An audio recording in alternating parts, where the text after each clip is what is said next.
الحمد لله رب العالمين والعاقبة للمتقين ولا عدوان إلا على الظالمين والصلاة والسلام على أشرف الأنبياء والمرسلين وعلى آله وأصحابه أجمعين أما بعد. اللهم علمنا ما ينفعنا وانفعنا بما علمتنا وزدنا علما يا رب العالمين. கண்ணியத்திற்குரிய பெரியோர்களே, சகோதர சகோதரிகளே, அல்லாஹுடைய பேரருளால் அவனுடைய மஸ்ஜிதிலே அல்லாஹுடைய மார்க்கத்தை பற்றி பேசுவதற்காகவும் கேட்பதற்காகவும் நாம் எல்லோரும் கொண்டு சேர்ந்திருக்கிறோம். அல்ஹம்துலில்லாஹ். மலக்குகள் நம்மை சூழ்ந்து கொண்டு நமக்காக பாவ மன்னிப்பு தேடக்கூடிய ஒரு அருமையான சந்தர்ப்பமாக இருக்கிறது. அதே நேரத்தில் இங்கே சூழ்ந்திருக்கிற நம்மை சூழ மலக்குகள் இருக்கிறார்கள். அவர்களை சாட்சியாக வைத்து அல்லாஹு தஆலா நமக்கு மன்னிப்பு வழங்குகின்ற ஒரு அற்புதமான சபையாகவும் இந்த சபை காணப்படுகிறது. அல்லாஹு தஆலா நம்முடைய எண்ணங்களை தூய்மையாக்கி இந்த மஜ்லிஸிலிருந்து பூரணமான பயனை தர வேண்டும் என்று முதலில் பிரார்த்தித்துக் கொள்கிறேன். அன்புள்ள சகோதர சகோதரிகளே,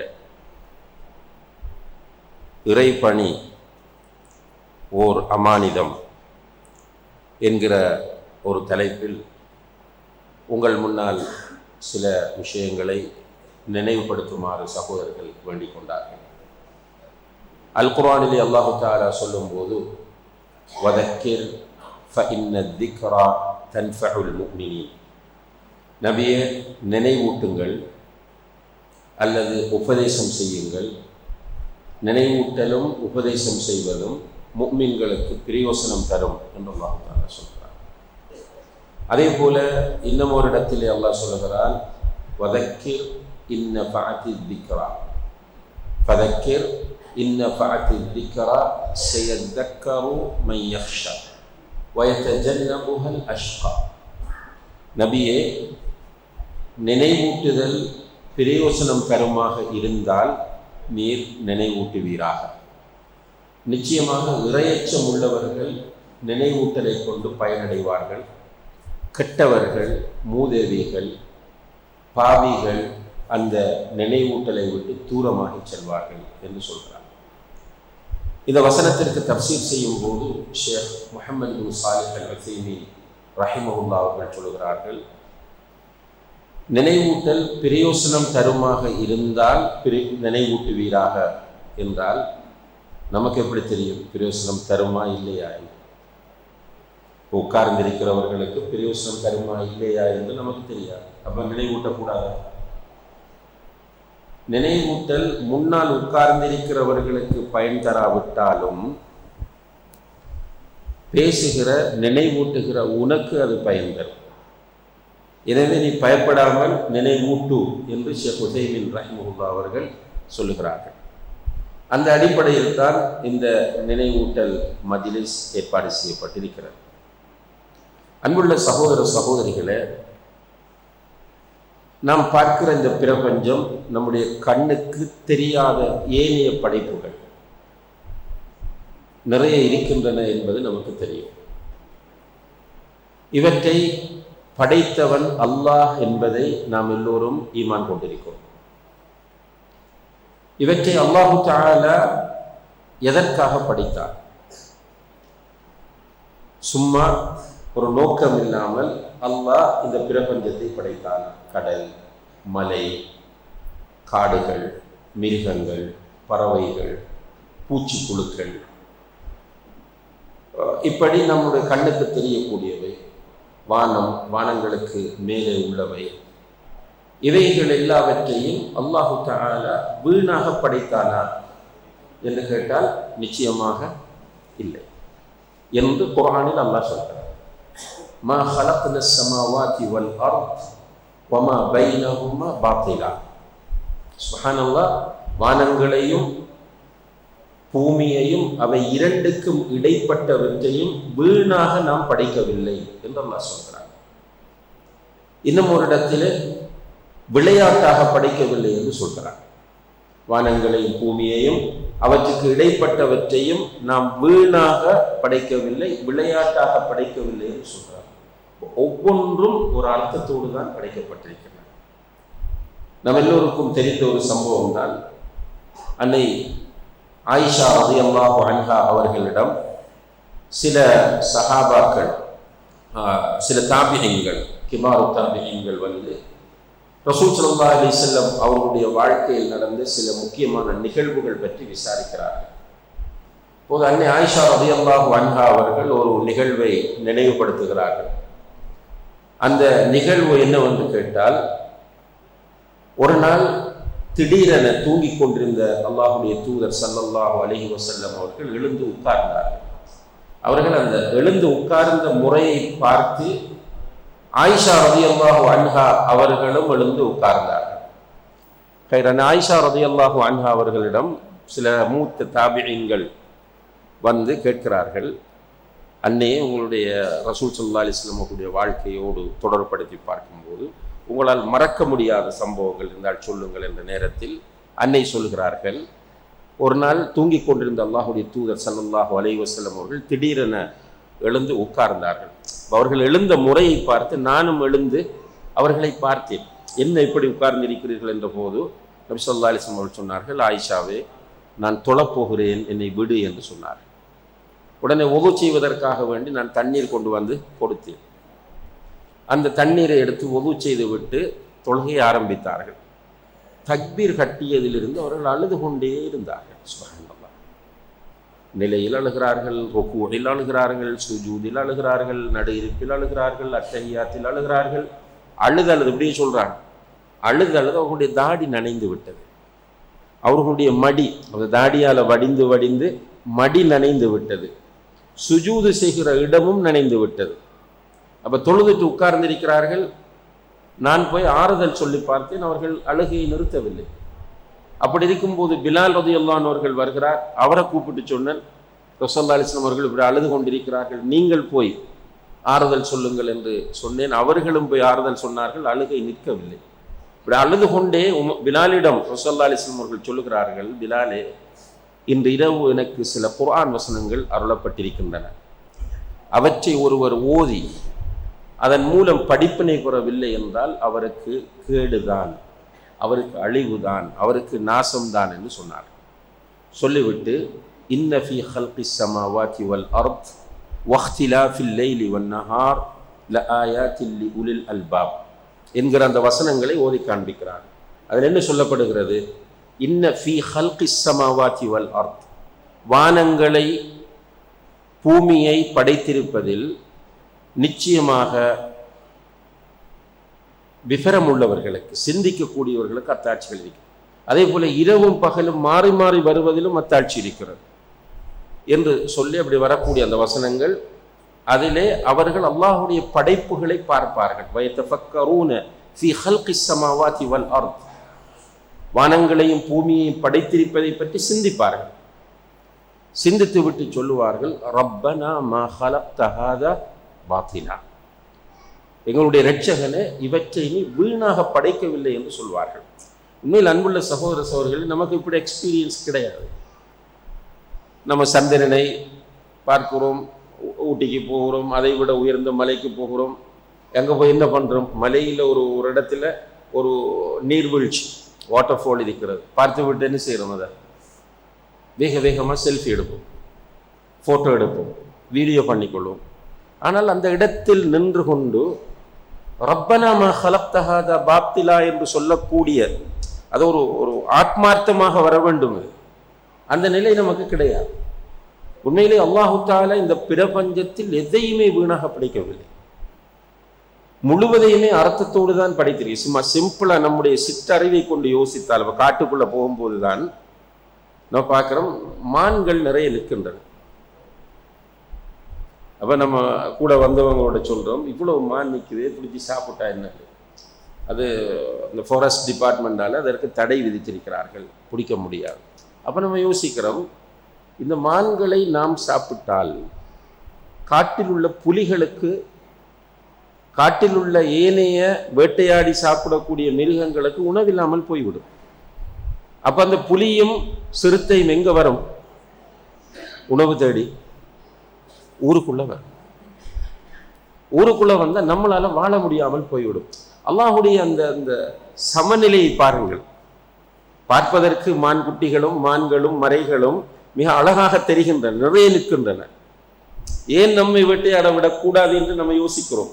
ஆனால் ரப்புல் ஆலமீன் அதில் வைத்திருக்கிற ஹிக்மத்தை பாருங்கள். அப்ப காட்டை படைத்திருக்கிறான். காடு இல்லை என்றால் மழை இல்லை. காட்டுக்குள் சிங்கம், கரடி, புலி போன்றவற்றை படைத்திருக்கிறான். அவற்றுக்கு உணவை அதற்குள்ளே ஏற்படுத்தி இருக்கிறான்.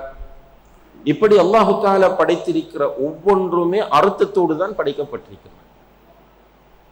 இவ்வளவையும் அர்த்தத்தோடு படைத்த ரப்புல் ஆலமீன் நம்மை ஜஸ்ட் லைக் தட் ஒரு நோக்கம் இல்லாமல் படைத்திருப்பானா மனிதனை? குர்ஆனிலே அவன் கேட்கிறான், அஃப ஹஸிபுத்தும் அன்னமா ஹலக்னாகும் அபஸா, உங்களை நாம் வீணாக படைத்திருக்கிறோம் என்று நீங்கள் எண்ணிக்கொண்டிருக்கிறீர்களா, நினைத்துக் கொண்டிருக்கிறீர்களா? சுப்ஹானல்லாஹ். இந்த கேள்வியை திரும்ப திரும்ப ஓதி பாருங்கள்.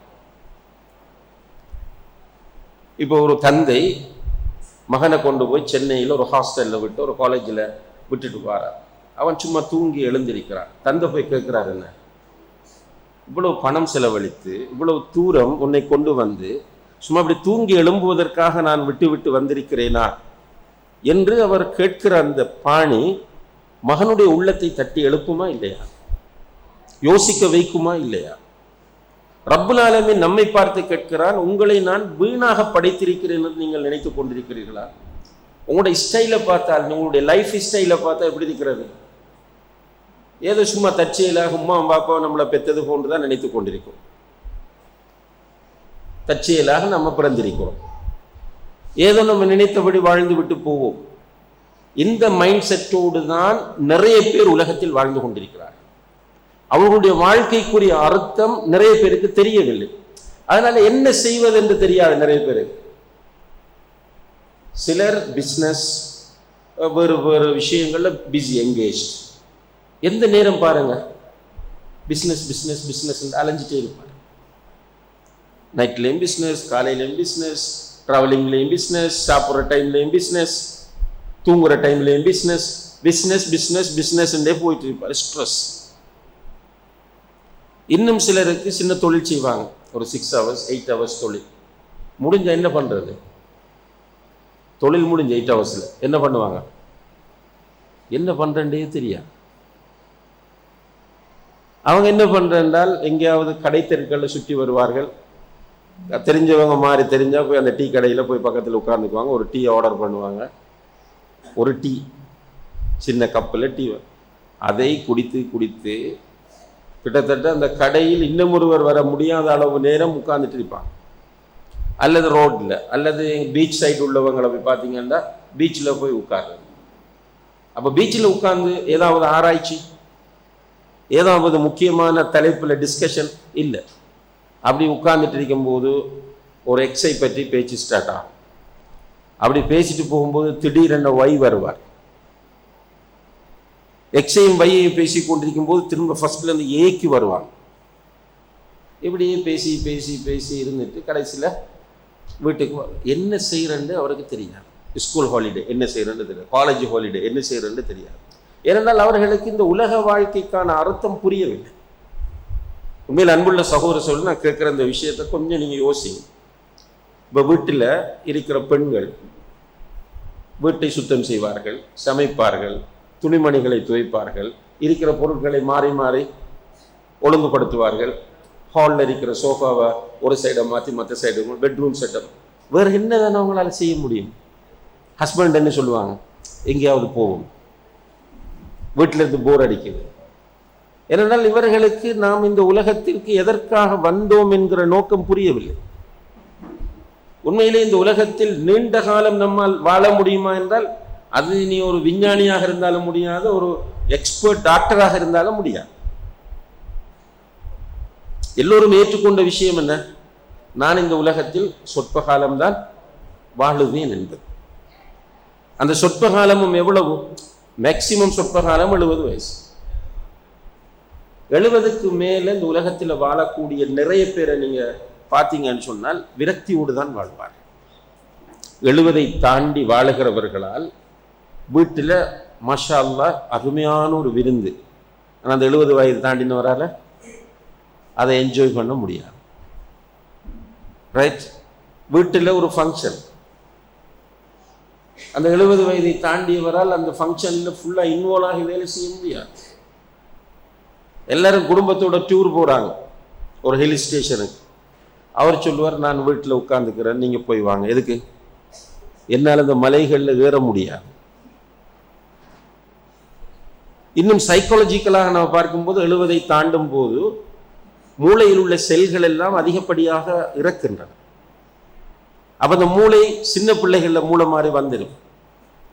சின்ன விஷயங்களுக்கு கோபிப்பது, பொறாமைப்படுவது, விரக்தி அடைவது, அழுவது, இப்படிதான் நடக்கும். அப்போ இந்த உலகத்தில் மேக்சிமம் ஒரு அளவு ஃபிட்டாக நம்ம இருக்கக்கூடிய காலம் 70 வருடங்கள்.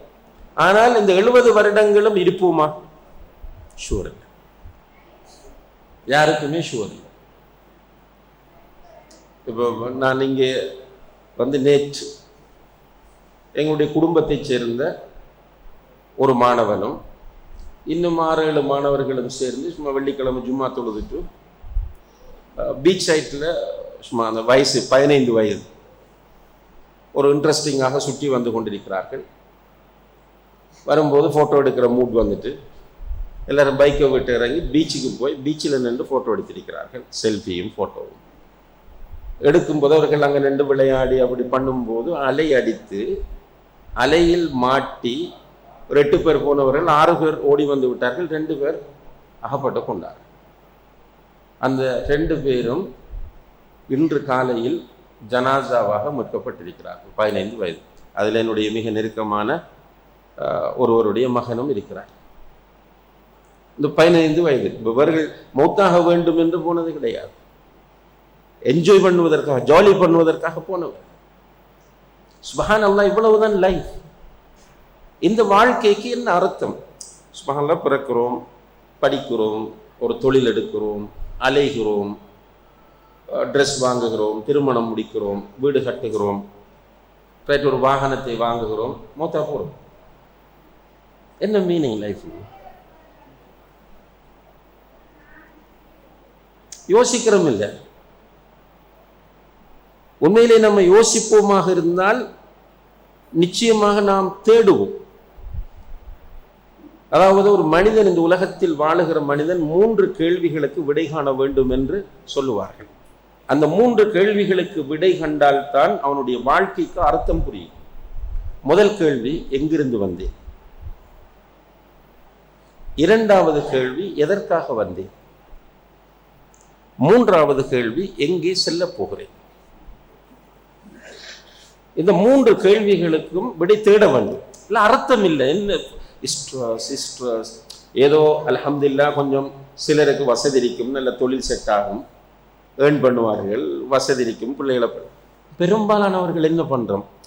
காலையிலிருந்து போய் கஷ்டப்பட்டு அந்த வேலையை செய்து பணத்தை சம்பாதித்து பிள்ளைகளை படிக்க வைத்து திடீரென அந்த படிக்கிற பிள்ளையில் ஒரு பிள்ளை மகள் யாரோ ஒருவரோட ஓடி விடுகிறது, அல்லது ஒரு தப்பாக நடந்து கொள்கிறதெல்லாம் பாதுகாக்க வேண்டும், அல்லது மகன் ட்ரக்ஸுக்கு அடிமைப்பட்டு விடுகிறான், அல்லது நம்ம உயிரோடு இருக்கும்போது அவன் மரணித்து விடுகிறான், அல்லது நம்ம ஆசையோட கல்யாணம் முடிக்கிறது, குழந்தைகள் கிடைக்காம இருக்கு.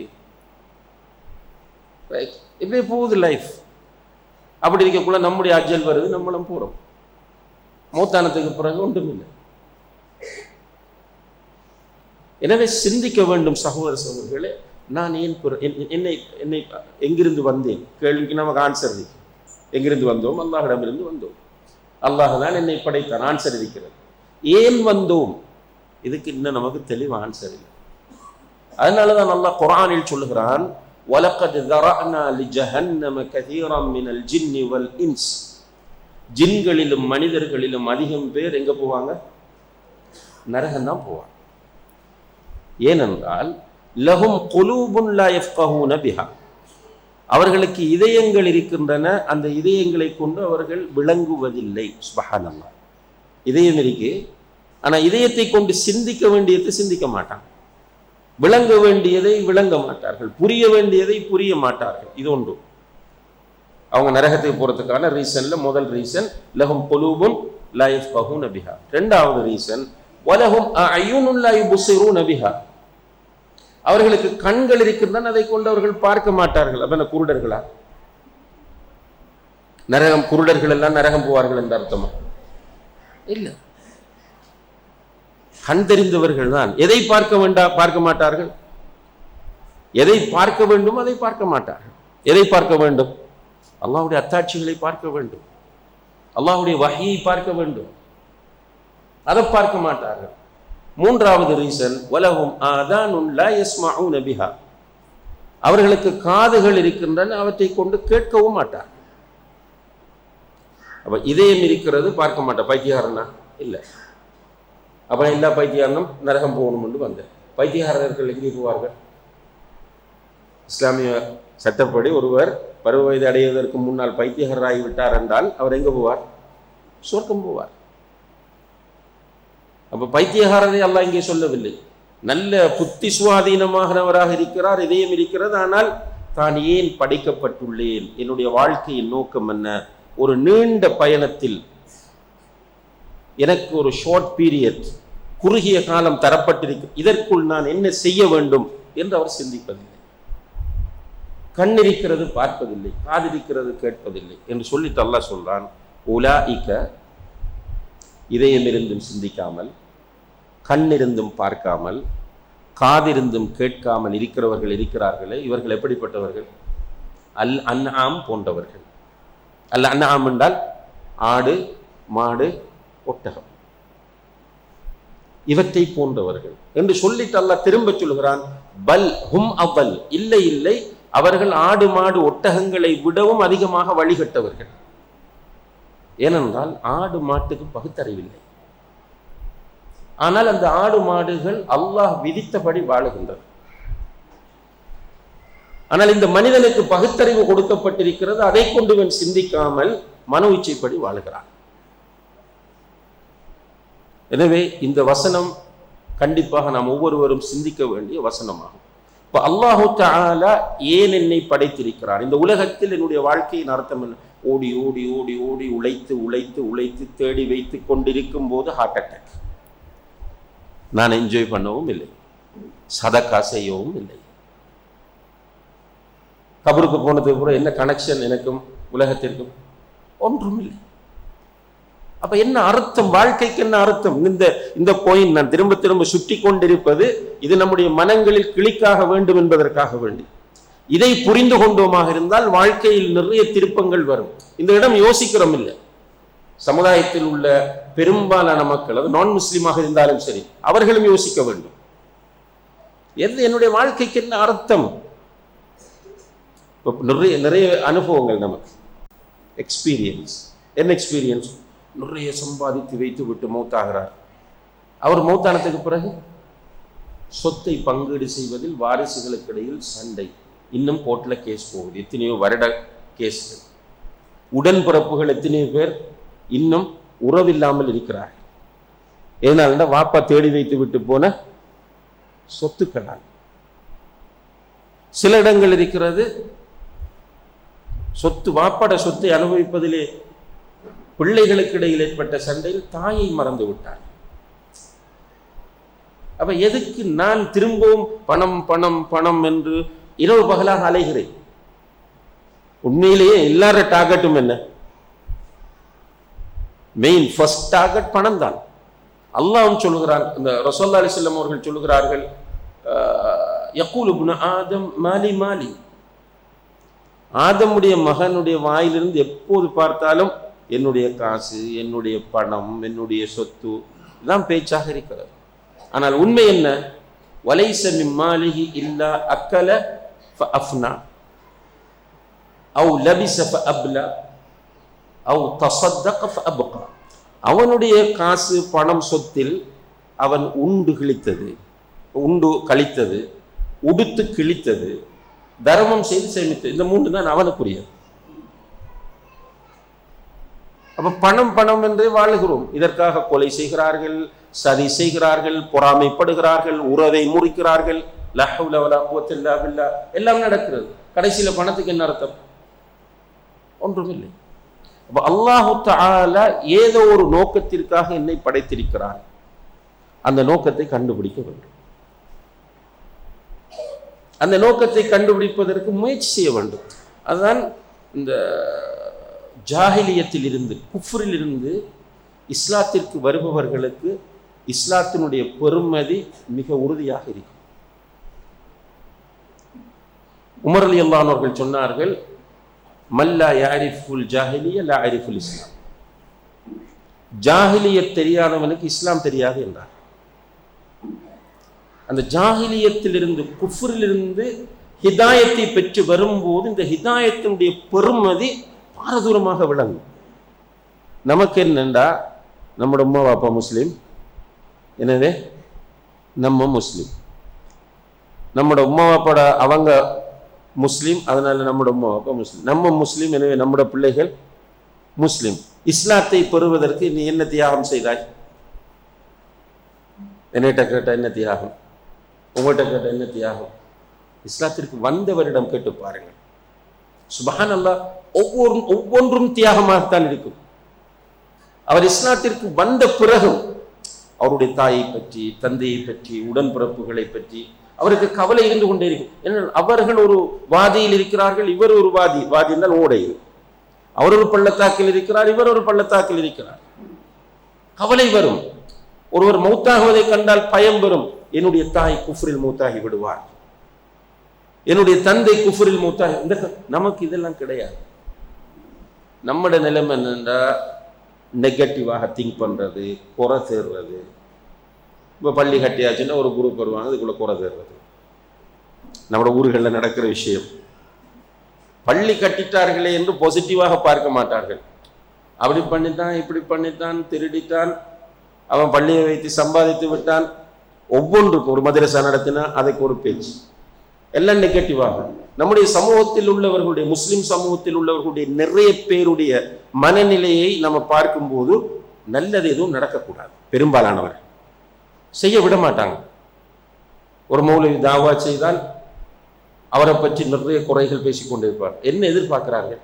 அவர் பயான் பண்றதை நிறுத்தணும். ஒரு சமூக பணியில் ஈடுபடுகிறவர்களை கண்டால் எல்லாமே குறைதான், அவர்களுக்கு குறை மட்டும்தான் தெரியும். அவன் குடும்பத்தை விட்டு விட்டு, பெற்றோரை விட்டு விட்டு, அவனுடைய வேலைகளை விட்டு விட்டு வந்து கஷ்டப்படுகிறான் என்பது தெரியாது. துஆ செய்ய மாட்டார்கள் சுஜூதில் அவனுக்கு. ஆனா என்ன பண்ணுவாங்கன்னா, குறையை தேடிக்கொண்டிருப்பார்கள். அன்புள்ள சகோதர சகோதரிகளை நம்ம மாற வேண்டும். நம்முடைய மனநிலையில் எப்படி வர வேண்டும் என்றால், என்னை ஏன் என்னுடைய ரப்பு படைத்திருக்கிறான்? சும்மா குர்ஆன் வசனத்தை பாடமாக்கி பிரயோசனமா? கேட்ட உடனே சொல்லுவோம், மா கலக்துல் ஜின்ன வல் இன்ஸ இல்லா லியஅ்புதூன். ஜின்களையும் மனிதர்களையும் படைத்திருப்பது அல்லாஹ்வை வணங்குவதற்கே அன்றி வேறில்லை என்று கருத்தை சொல்லிட்டு போவோம். ஆனால் அதை உள்வாங்குவோம்.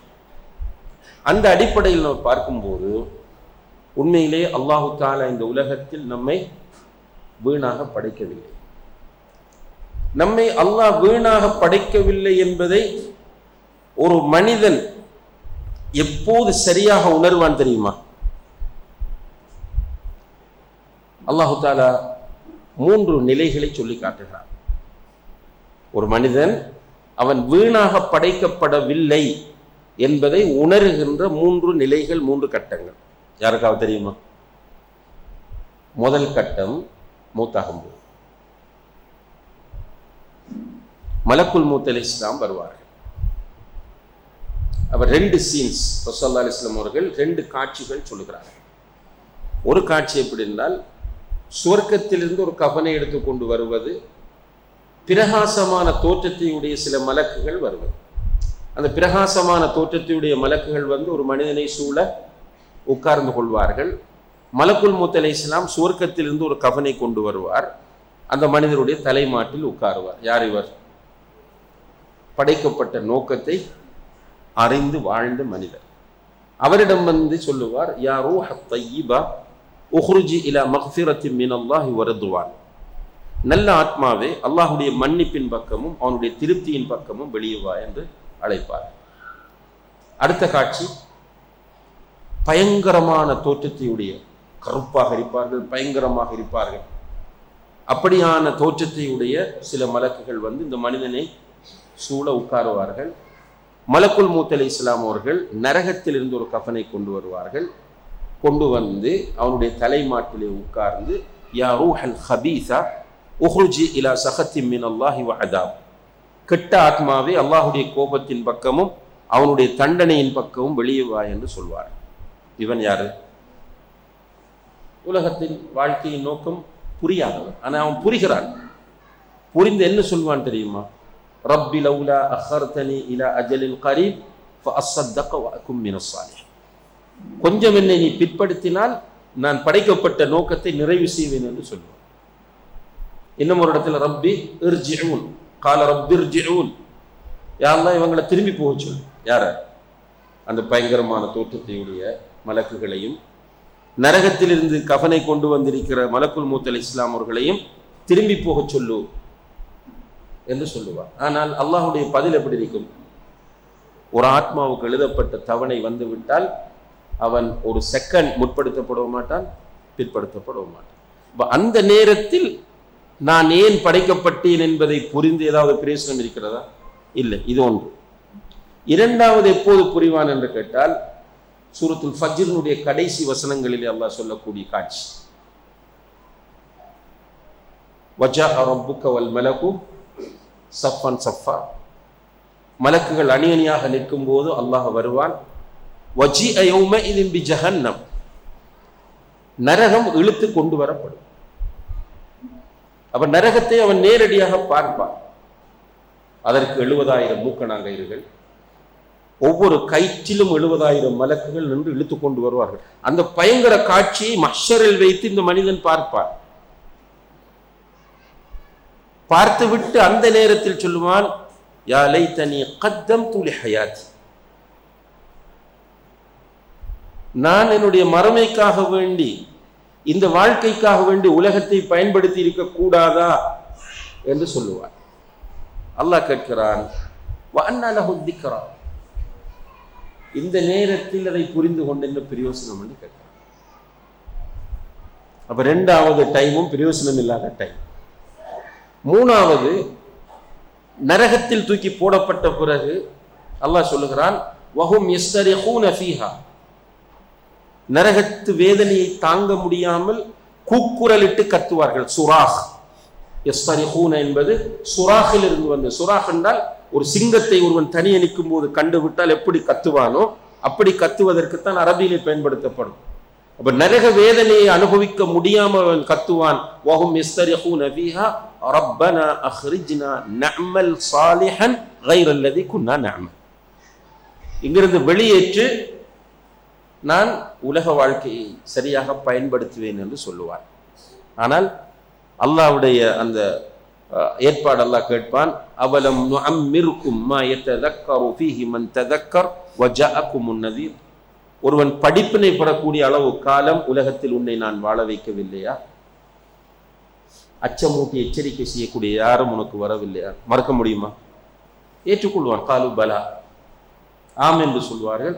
உடனே அவர்களுக்கு அடுத்த ரிப்ளை என்ன? ஃபதூகு ஃபமாலில் ஸாலிமீன மின் அன்சார், அனுபவியுங்கள், உங்களுக்கு உதவி செய்வதற்கு யாரும் வரமாட்டார். அப்ப இந்த மூன்று கட்டங்களிலும் ஒரு மனிதன் நான் ஏன் படைக்கப்பட்டேன் உலகத்தில் என்பதை புரிகிறான். ஆனால் டைம் பாஸ்,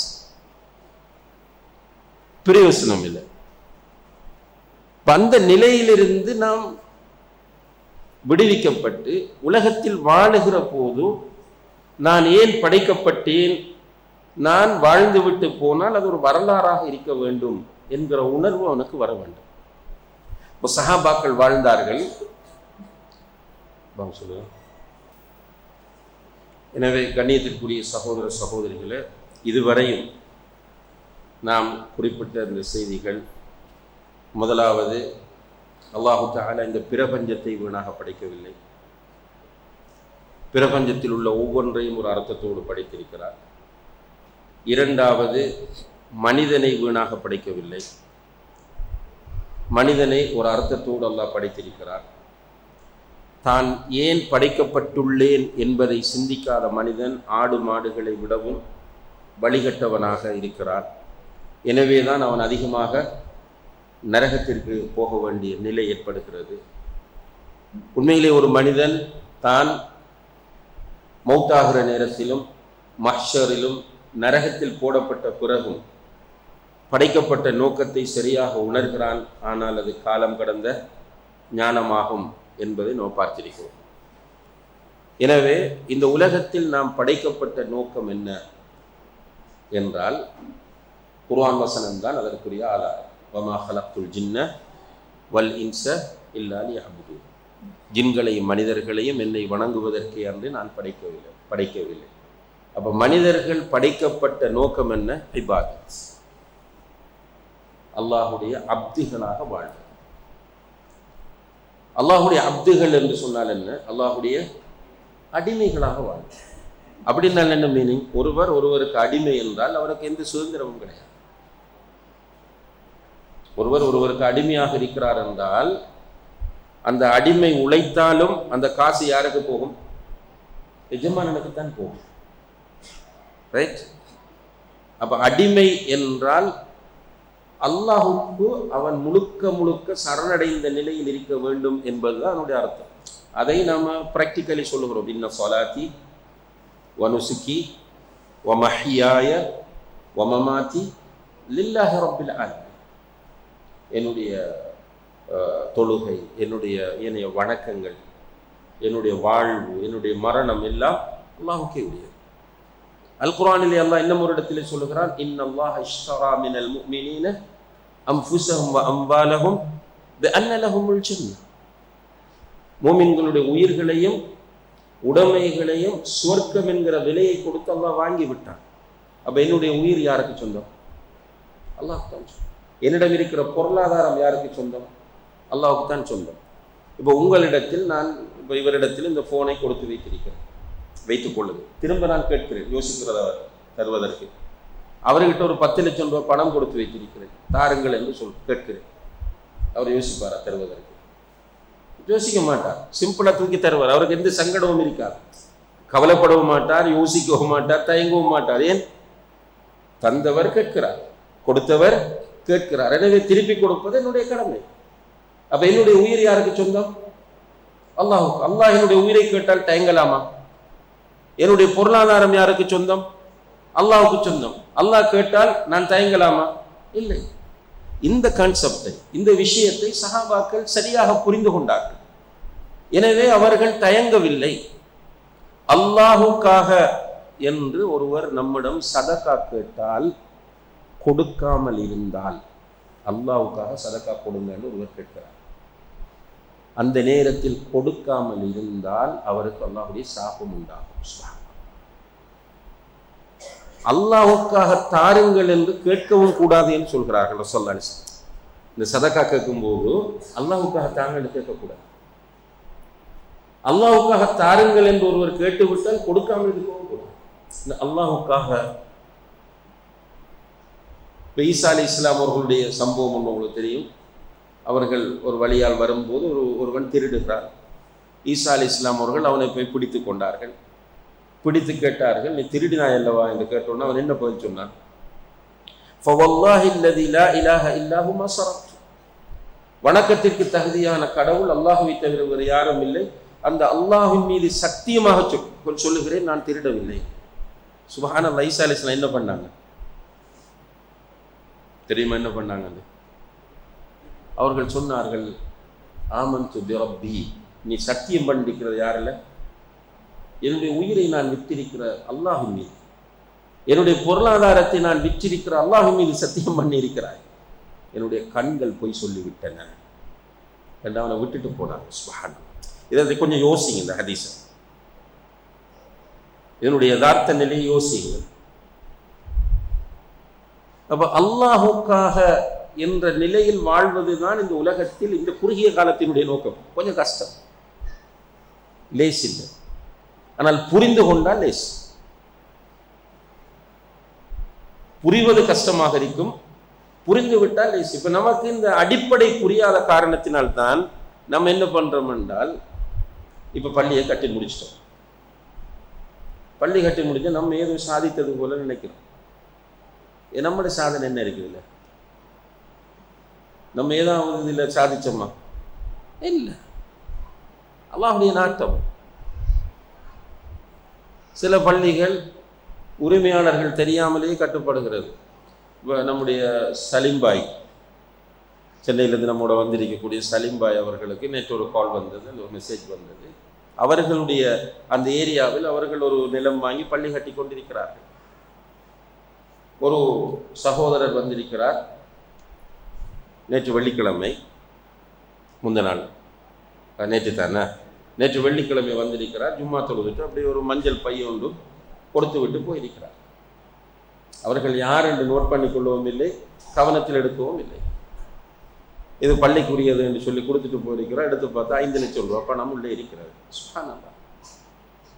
5 லட்சம் பணம் உள்ளே இருக்கிறது. அல்லாஹ்வுடைய.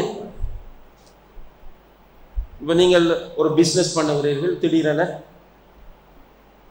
உங்களுக்கு ஒரு வாய்ப்பு கிடைக்கிற. என்னுடைய ஒரு நண்பர் ஒரு ஒரு மாணிக்க கல் வியாபாரி, அவர் சொன்னார், ஒரு 10 லட்சம் பெறுமதியான ஒரு கல் நான் வாங்கினேன் இலங்கை காசுக்கு.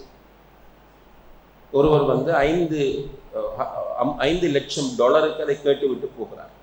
அவர் வாங்கினது எவ்வளவு? 10 லட்சம் ஸ்ரீலங்கன் ருபீஸ் இருந்தால் கிட்டத்தட்ட உங்களுடைய கணக்குப்படி 2.5 லட்சம் இந்தியா காசு. 2.5 லட்சத்துக்கு அவர் வாங்கினார். அவர்கிட்ட ஆஃபர் வந்திருக்கு எவ்வளவுக்கு? 5 லட்சம் யூஎஸ் டாலருக்கு. அவர் கொடுக்கல. அவர் சொல்கிறார், நான் அடுத்த எக்ஸ்போவில் வந்து அதை $1 மில்லியன் விற்பேன் இன்ஷா அல்லாஹ்.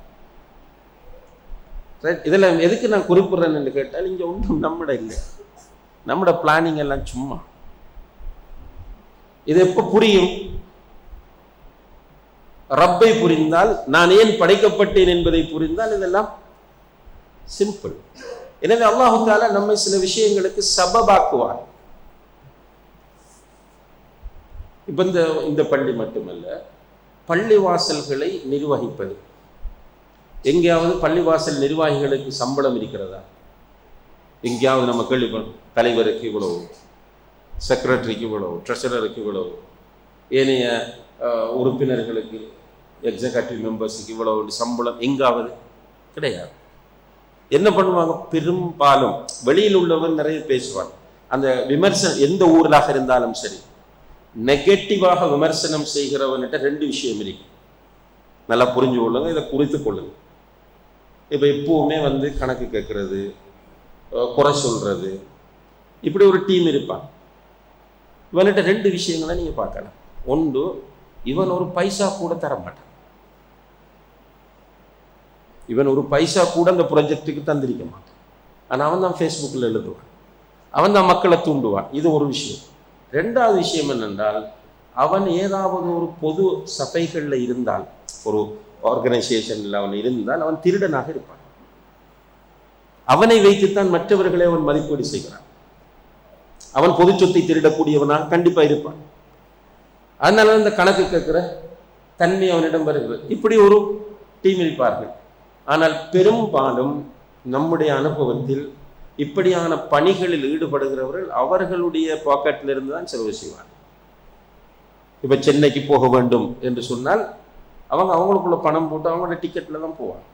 அல்லது சில நேரம் போக்குவரத்தை பள்ளி நிர்வாகம் பொருட்படுத்தாலும் சாப்பிடுவது மற்ற தங்குவது என்பது அவர்களுடைய கணக்கில் தான் இருக்கும். இது பெரும்பாலான இடங்கள்.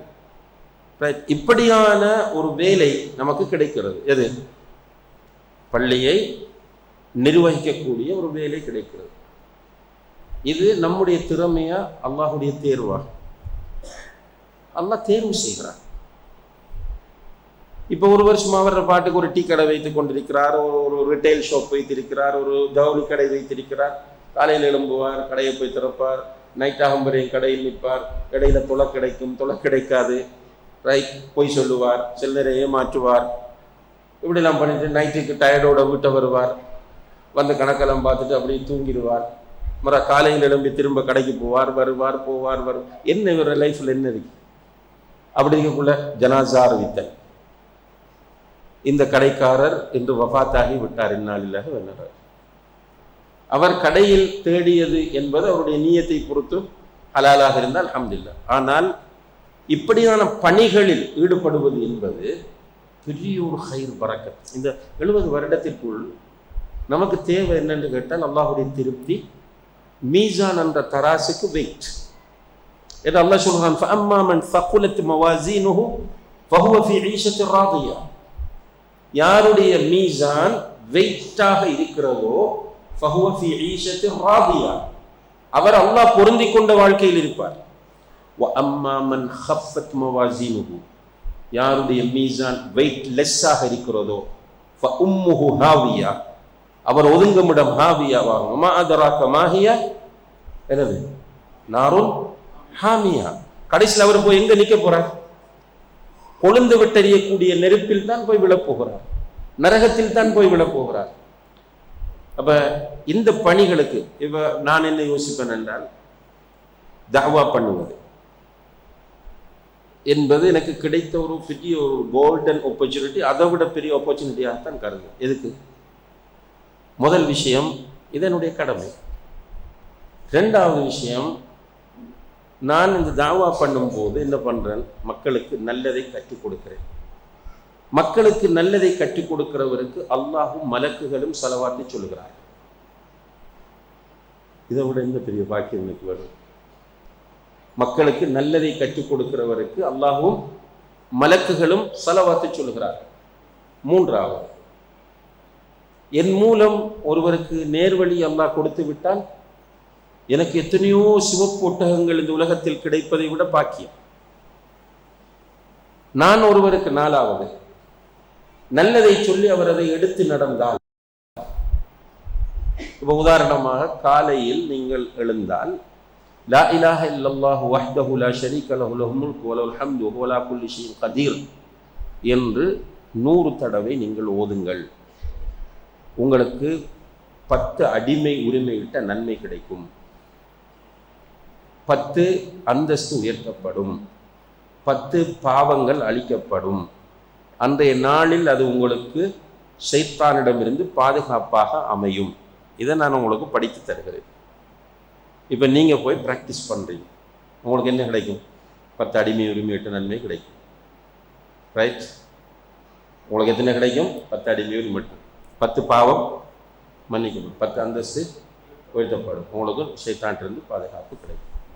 நான் சொன்னதை நீங்கள் 10 பேர் ப்ராக்டிஸ் பண்ணுகிறீர்கள். உங்களை ஒவ்வொருவருக்கு எத்தனை நன்மை கிடைக்கும்? 10 தான். எனக்கு எத்தனை கிடைக்கும்? 100 அடிமை உரிமையிட்ட நன்மை எனக்கு வரும். இந்த தத்துவங்களை, இந்த ஃபலாயில்களை, இந்த சிறப்புகளை ஒரு மனிதன் புரிந்து கொண்டால் நிச்சயமாக அவன் தாவா செய்யாமல் இருக்க முடியாது. அதே போல தாவா செய்யும் போது நான் அல்லாஹ்வை நினைவு கூறுவேன் அடிக்கடி. என்னுடைய பயான்கள், நான் என்று சொல்வது என்ன மட்டும் இல்லை, ஒரு தாய் அல்லாஹ்வை நினைவு கூறுவார்.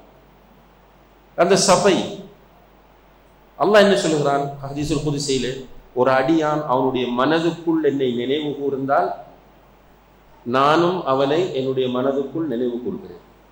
என்னை ஒரு சபையில் அவன் நினைவுபடுத்தினால் அதை விட பெரிய ஒரு சபையில் நான் அவனை நினைவுபடுத்துகிறேன். என்ன சபை? மலக்குகளுடைய சபையில் சொல்ல போறான், முபாரக், மசூதுடைய மகன் முபாரக் என்னை பற்றி இந்த சபையில் பேசிக்கொண்டிருக்கிறான் என்று அங்கிருக்கிற ஜிப்ராயில், மீகாயில், இஸ்ராஃபீல் என்று எல்லா மலக்குகளுக்கு மத்தியிலும் அல்லாஹு தஆலா என்னை பற்றி சொல்ல போகிறான். எவ்வளவு பெரிய ஒரு பாக்கியம்! அப்ப உண்மையில இந்த பாக்கியம் நானாக தேடியதா, அல்லாஹ் என்னை தேர்வு செய்ததா? அல்லாஹ் தேர்வு செய்திருக்கிறான்.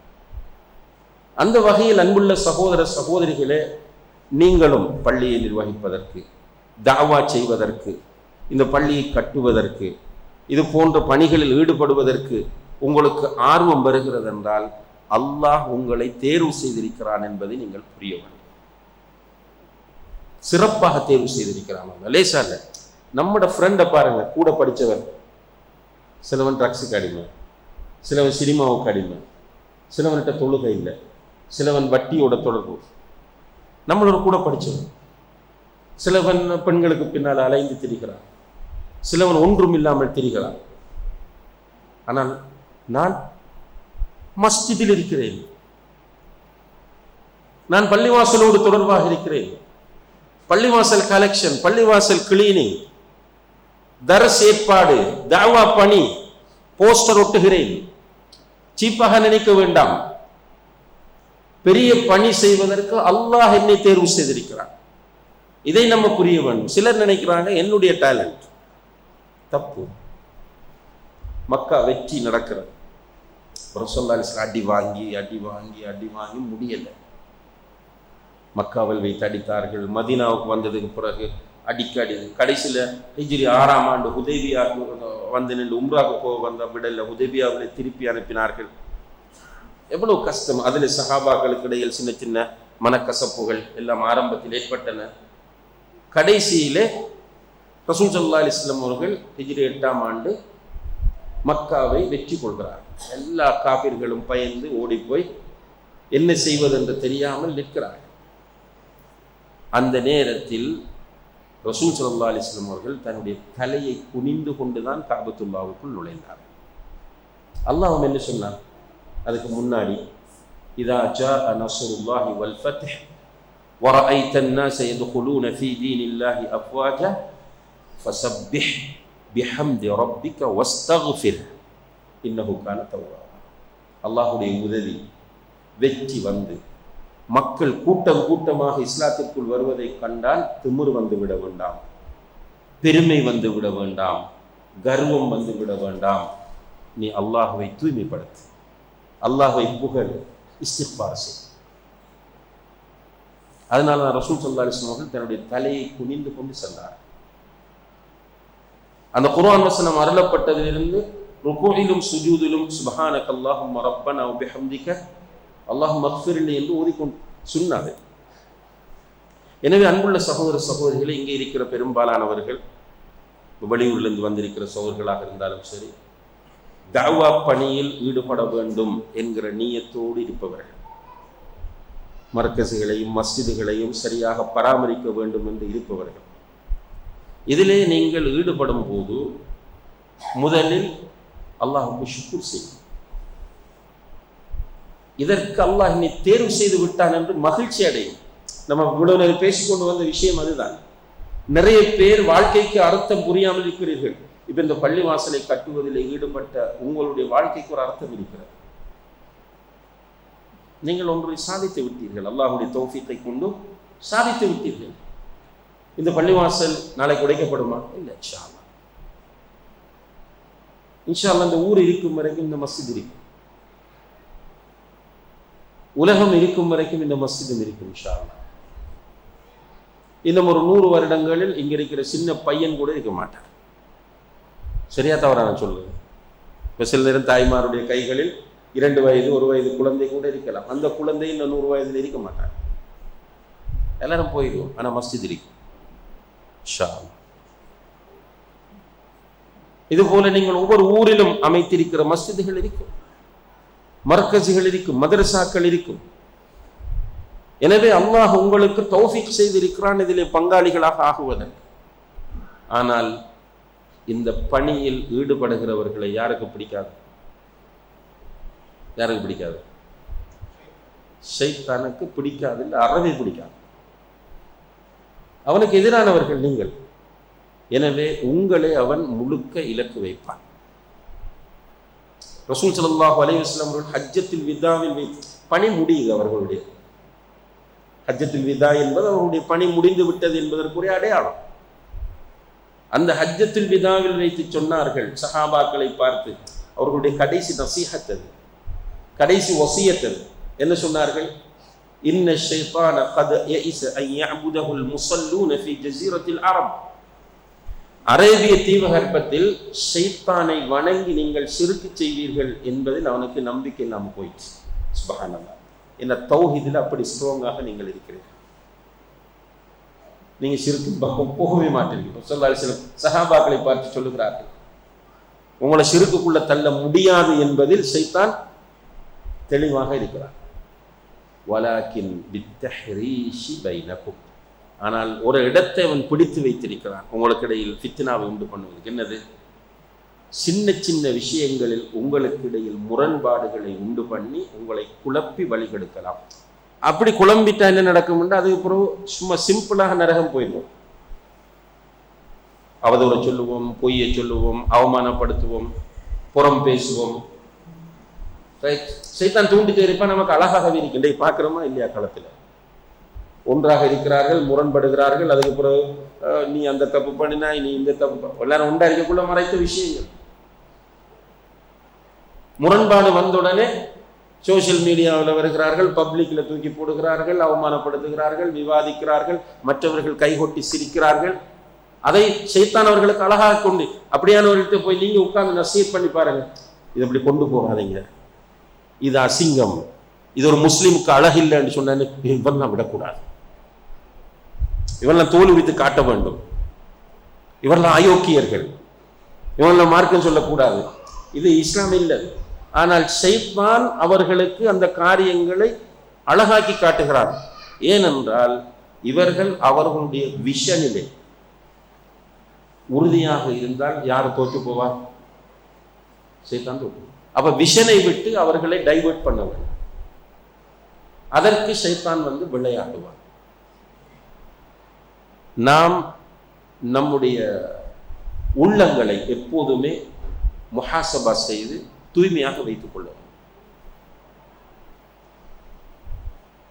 இப்போ ஒரு பணி, இந்த மஸ்ஜிதை நீங்கள் அமைத்திருக்கிறீர்கள் என்று சொன்னால், இந்த மஸ்ஜிதிலே சேர்ந்து வேலை செய்யக்கூடியவர்கள் நீங்கள் எல்லோரும் மனிதர்கள் என்பதை முதலில் புரியவர்.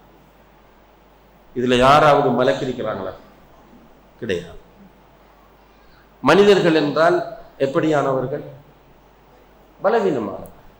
அவங்கள்ட்ட என்னென்ன இருக்கும்? மறதியும் இருக்கும், தவறும் இருக்கும்.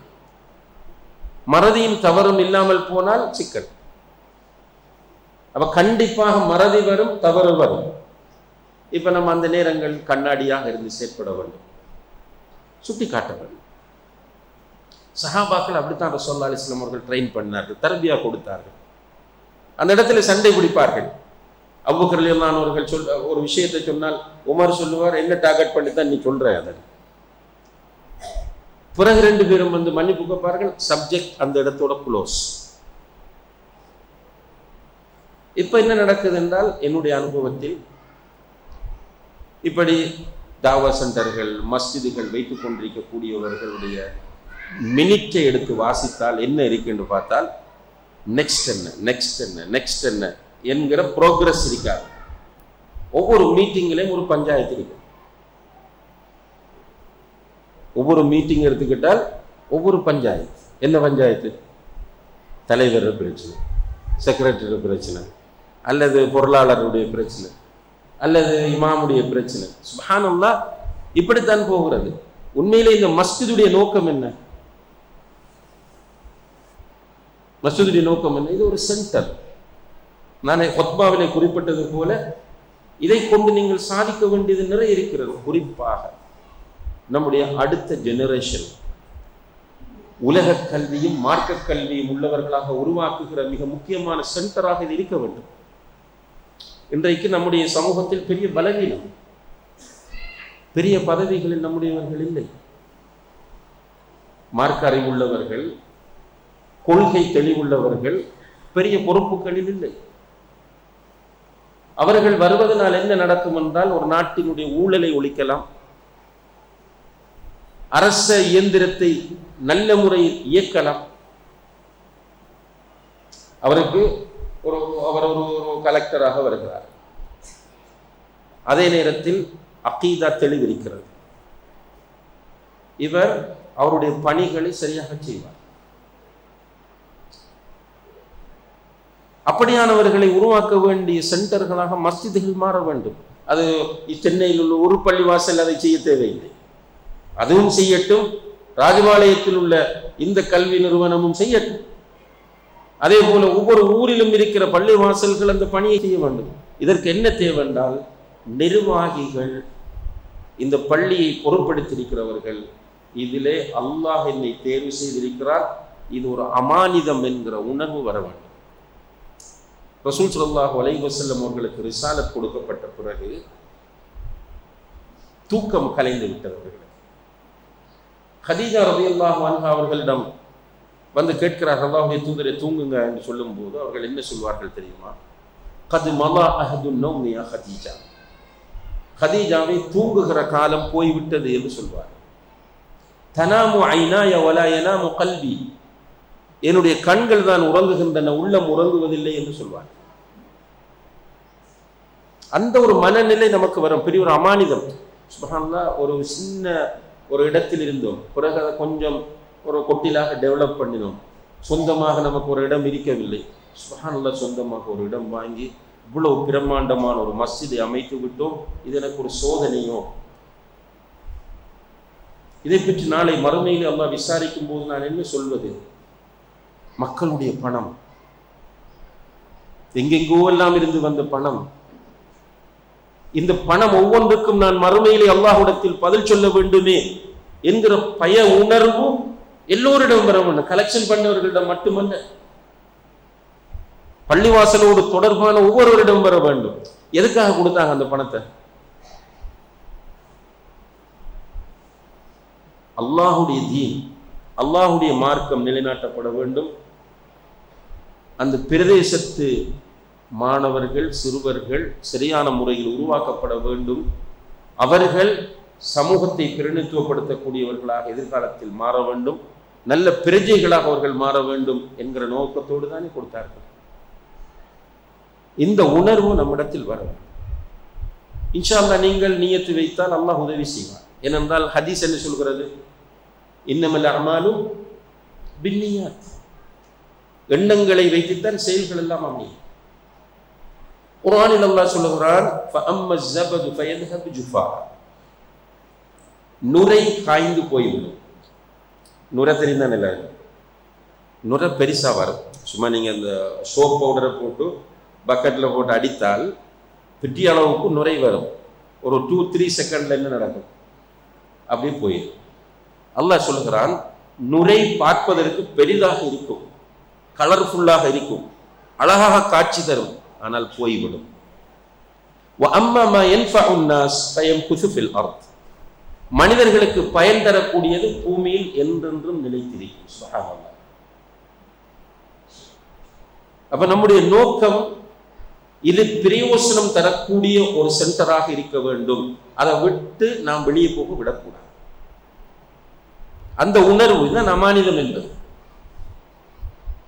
வெறுமனே மஸ்ஜிதுக்கு வருவது, ஃபேன் வேலை செய்யவில்லை, பாத்ரூமில் தண்ணீர் இல்லை, சவுண்ட் சிஸ்டம் ஃபெயிலியர், ஆளுக்கால் குறை சொல்லிட்டு, அதுக்கு பிறகு நடக்கிற நிர்வாக அந்த கூட்டத்தில் மீட்டிங்கில் வந்து சண்டை பிடித்து, பிறகு வெளியில் போய் ஆளுக்கால் விமர்சனம் செய்து கொண்டு, அவர் விட மாட்டார், இவர் விட மாட்டார், அவர் அப்படித்தான், இவர் டாமினேஷன் என்று குறை சொல்லி கொண்டிருந்தால் இலகுவாக ஷைத்தான் உள்ளே வருவான், வேகமாக அந்த டீமை கலைப்பான். அதுக்கு பிறகு பள்ளி நுந்து போய்விடும். அல்லாஹ் பாதுகாக்க வேண்டும். எனவே எண்ணங்களை தூய்மையாக வையுங்கள். அல்லாஹ்வுக்கு பதில் சொல்ல வேண்டும் என்ற அந்த உணர்வோடு எப்போதும் செயற்படுங்கள். அதே போல உங்களுக்கு இடையில் ஷைத்தான் வந்து உங்களை பிரிக்காமல் பார்த்து கொள்ளுங்கள். அடிக்கடி தஸ்கியா வகுப்புகளை நடத்துங்கள். சட்டங்கள் தெரிந்து கொள்வதை விட அதிகமாக உள்ளத்தை சீர் செய்வதற்குரிய வழிகளை பாருங்கள். அல்லாஹ்வை நினைத்து அழக்கூடிய உள்ளங்களாக உங்களுடைய உள்ளங்களை, நம்முடைய உள்ளங்களை நாம் மாற்ற வேண்டும். அதற்கு ஏற்ற தர்பியா, தஸ்கியா வகுப்புகள் நமக்கு நடக்க வேண்டும். அவ்வப்போது சுய பரிசோதனையில் நாம் ஈடுபட வேண்டும். விட்டு கொடுக்க வேண்டும், மன்னிக்க வேண்டும், மன்னிப்பு கேட்க வேண்டும். இதெல்லாம் இஸ்லாம் வலியுறுத்தக்கூடிய உயர்ந்த பண்புகள், சஹாபாக்களிடம் இருந்த பண்புகள். அபூதர் ரலியல்லாஹு அன்ஹு அவர்கள் பிலால் ரலியல்லாஹு அன்ஹு அவர்களை பார்த்து கரப்பீன் மகனே என்று சொல்லிவிட்டு ரசூலுல்லாஹி அலைஹி வஸல்லம் அவர்கள் சுட்டி காட்டினதும் அவர் பிரஸ்டீஜ், ஈகோ பார்த்து கொண்டிருந்தாரா? இல்லை. அபூதர் பிலாலை பார்த்து என்ன சொன்னார்? கோபம் வந்த போது கரப்பீன் மகனே என்றார். ரசூலுல்லாஹி அலைஹி வஸல்லம் அவர்களுக்கு இந்த செய்தி கிடைத்த போது ரசூலுல்லாஹி அலைஹி வஸல்லம் அவர்கள் அபூதரை அழைத்து திட்டினார்கள். இப்படி சொல்லக்கூடாது, இப்படி நினைக்கக்கூடாது என்று சொன்னார்கள். அவர் ஓடுகிறார், பிலாலை தேடுகிறார். பிலாலுக்கு முன்னால் போய் கீழே விழுந்து சொல்கிறார், பிலாலே உங்களுடைய பாதத்தால் என்னுடைய கன்னத்தில் ஏறி மிதியுங்கள் என்று சொன்னார். பிலால் கிடைத்தது சந்தர்ப்பம் என்று யோசிக்கல, படுத்து கிடந்தவரை தூக்கி கட்டி அணைத்து மானகா செய்து 2 பேரும் அழுகிறார்கள். இந்த நிலை வர வேண்டும். மன்னிப்பு கேட்க வேண்டும், மன்னிக்க வேண்டும், விட்டு கொடுக்க வேண்டும், குறைகளை சுட்டி காட்ட வேண்டும். ஷைத்தானுக்கு இடம் கொடுக்கக்கூடாது. நான் என்கிற சிந்தனை வரக்கூடாது. நான் என்பது இபிலிஸ். எவரிடத்தில் நான் நான் நான் அவர் உண்மையிலே அவர் நான் எல்லாம் செய்திருக்கலாம். இந்த பிரபஞ்சத்தை படைத்தவன் யாரு? அல்லாஹ். பிரபஞ்சம் யாருக்கு சொந்தம்? அல்லாஹ். குர்ஆனை இறக்கியது யாரு? அல்லாஹ். அந்த அல்லாஹ் என்ன சொல்கிறான்? இன்னா அன்ஸல்னாஹு ஃபீ லைலத்தில் கத்ர் இன்னா ஹலக்னஸ் ஸமாவாத், வானங்களை நாமே படைத்தோம், அல் குர்ஆனை நாமே இறக்கி வைத்தோம். இதை எதுக்கு அல்லாஹ் சொல்லுகிறான்? நாம் என்று சொல்றது அங்க யாரும் இல்லை. அவன் தான் ரப்புல் ஆலமீன், அவன் தான் கவி, அவன் தான் கதீர், அவன் தான் கனி, அவன் தான் ஜப்பார், அவன் தான் மாலிகுல் முல்க். ஆனால் நாம் என்று அல்லாஹ் சொல்வதற்கு காரணம் இந்த அடியார்களுக்கு டீச் பண்ணுவதற்காக. நீ ஒன்றுமில்லை, நீ பலவீனமான மனிதன், உன்னிடத்தில் நான் என்கிற திமிர் வரக்கூடாது என்று அல்லாஹு தஆலா விரும்பித்தான் இதை ஒரு அதபாக நமக்கு கற்றுத் தருகிறான். ஒரு காலமும் நான் செய்தேன், நான் நின்றேன், நான் போனேன், நான் வந்தேன், நான் அழைத்து வந்தேன் என்கிற அந்த போக்கு வருகிறதோ அங்க குழப்பம் வந்து ஷைத்தானுக்கு ஈஸியாக. ஏன்னா அவர் ஃப்ரெண்ட். யாருக்கு ஃப்ரெண்ட்? ஷைத்தானுக்கு ஃப்ரெண்டா மாறிடுவார். அப்ப அவனுக்கு ஈஸியா போகும் அவரை வைத்து ஜமாத்தை சீர்குலைப்பதற்கு. எனவே ஷைத்தானுக்கு இடம் கொடுக்காமல் அல்லாஹுவை பயந்த நிலையில் இது ஒரு அமானிதம் என்பதை உணர்ந்து மிக ஒற்றுமையாகவும் விட்டு கொடுப்போடும் இந்த மஸ்ஜிதை இன்னும் நீங்கள் விசாலப்படுத்த வேண்டும் இன்ஷா அல்லாஹ். அதுபோல இதில் இருக்கிற திட்டம் ஸ்கூல், அந்த ஸ்கூலையும் நீங்கள் கட்டி முடிக்கலாம் இன்ஷா அல்லாஹ். முடியும். நான் சொல்றது என்னுடைய அனுபவத்தில் உள்ள விஷயம். அல்லாஹுடைய வேலை அல்லாஹுக்காக நீங்கள் செய்ய வந்தால் அல்லாஹ் தருவான். இப்போ நான் ஏற்கனவே சலீம்பாயுடைய விஷயம் உங்களுக்கு சொல்லி காட்டேன். அதுபோல எங்களுக்கும் எங்களுடைய அனுபவத்தில் நிறைய நடந்திருக்கிறது. எங்களுடைய ஊரில் ஒரு 2 லட்சம் ரூபாய் பணம் வைத்து ஒரு பள்ளியை கட்ட ஆரம்பித்தோம். அல்ஹம்துலில்லாஹ் இன்று ஒரு 2000 பேர் தொழக்கூடிய பள்ளியாக அது வேகமாக கட்டி முடித்தோம். எங்கால தான் பணம் வந்துச்சு என்பது அல்லாஹ் தருவோம். எனவே நிச்சயமாக நீங்கள் இஹ்லாஸோடு இயங்கினால் ஆண்களும் பெண்களும் அல்லாஹ்விடத்தில் நிறைய துஆ கேட்டு மன்றாடி இன்னும் தர அல்லாஹ்வுடைய நெருக்கத்தை ஏற்படுத்தி அல்லாஹ்வுக்கு ஷுக்ர் செய்து நீங்கள் நடந்து கொண்டால் நிச்சயமாக அல்லாஹ் தஆலா உங்களுக்கு தருவான்.